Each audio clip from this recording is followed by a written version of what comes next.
March 27, 1964, an earthquake that was centered in the Prince William Sound destroyed the village of Chenega. This was the little village of Chenega.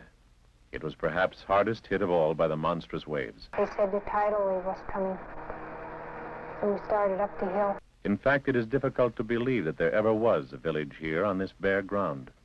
Later on, I looked out over here and seen some houses drifting out. The waves were taken out of here, and then so I took her and said, let's go up to higher ground. And years later, many of those people resided in either an adjacent village to Titlik, Cordova, or Anchorage. And the desire to rebuild their own village was strong. With a store, a Bureau of Indian Affairs school, a good water system, piers and docks for the fishing boats and skiffs that were used in hunting seal.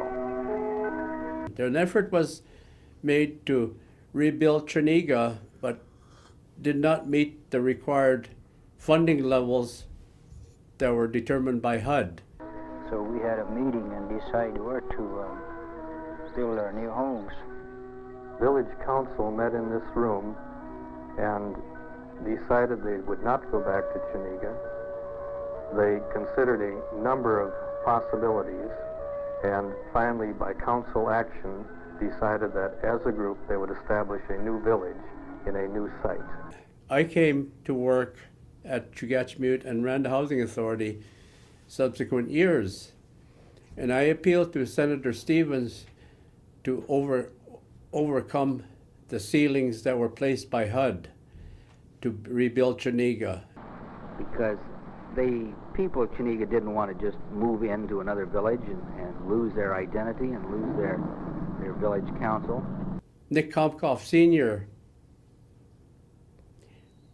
who was the village chief at the time, and the Army Corps located a place where Chenega could be rebuilt. For 20 years, they lived uprooted from their homeland until the village of Chenega Bay was established on a nearby island in 1984. The location was Evans Island, which is now not Chenega, but called Chenega Bay. During that period, we had a ceremony just prior to the project being built, and Channel 2 came down, and I was asked to offer a few words relating to the reestablishment of the village. And one of the lines I quote, said was, "Our region will now be whole again."